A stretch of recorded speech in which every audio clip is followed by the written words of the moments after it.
China and Russia could have a new partner in South America, given the fact that Argentine President Alberto Fernandez basically started a tour to these two nations following an agreement with the International Monetary Fund. According to Argentina's presidency, this tour to Russia and China is basically meant to look for more investment from these two countries and, of course, to strengthen political ties not only with Moscow but especially with Beijing. So during a conversation, this was extremely controversial. This became viral on social media, which was a conversation between Russian leader Vladimir Putin and Argentine President Alberto Fernandez. This one, the South American leader, said that, he basically told Putin that Argentina desperately needs to end with the country's dependency on the United States, and which even worse, he literally offered his nation as, and I'm quoting Alberto Fernandez, the entry for Russia in South America. So this is another chapter of how both authoritarian empires, which are Russia and China, have been developing a pretty significant relationship with many governments in this region, in Latin America. And of course, we're talking about Ecuador, we're talking about Brazil during the government of Lula da Silva and eventually Dilma Rousseff. We're talking, of course, about the cases of Venezuela, of Cuba, of Nicaragua, of Bolivia.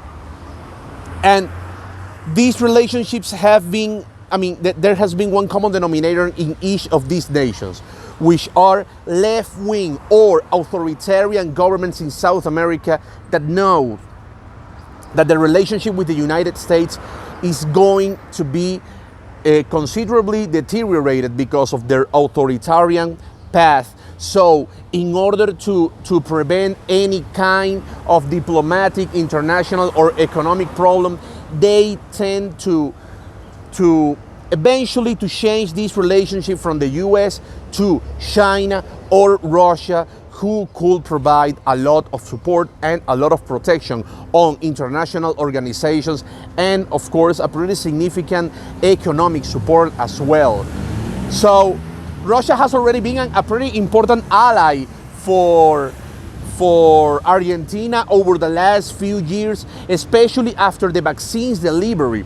We need to remember that the vast majority of COVID vaccines that currently exist in Argentina come from Russia. We're talking about the Sputnik vaccine, essentially. So this conversation between Alberto Fernandez and Vladimir Putin basically is basically saying that they need this relationship to get bigger, to get more powerful, which makes many people believe that what Argentina is, what the Argentina government is thinking is to essentially gain more support on the international organization, especially the UN, and of course to gain more economic support given the current economic crisis that this country is experiencing. Of course, Alberto Fernandez is looking the same in China.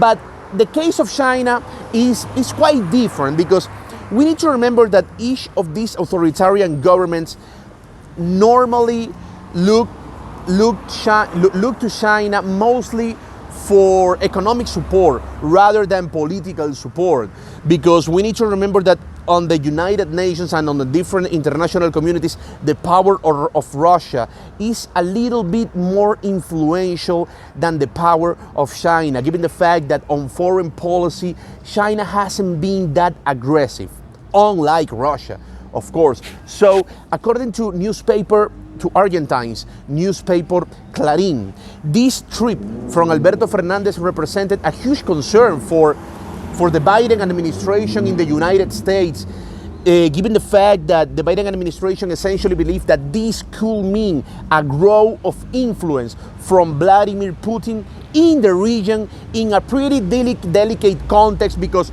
we need to remember that currently at this moment it is quite possible that Russia invades Ukraine. We're talking about a pretty significant geopolitical scenario in which the influence of Russia in South America could mean a lot of headaches for the White House. Reporting from Medellin, Colombia, Luis Orozco, Newsweek.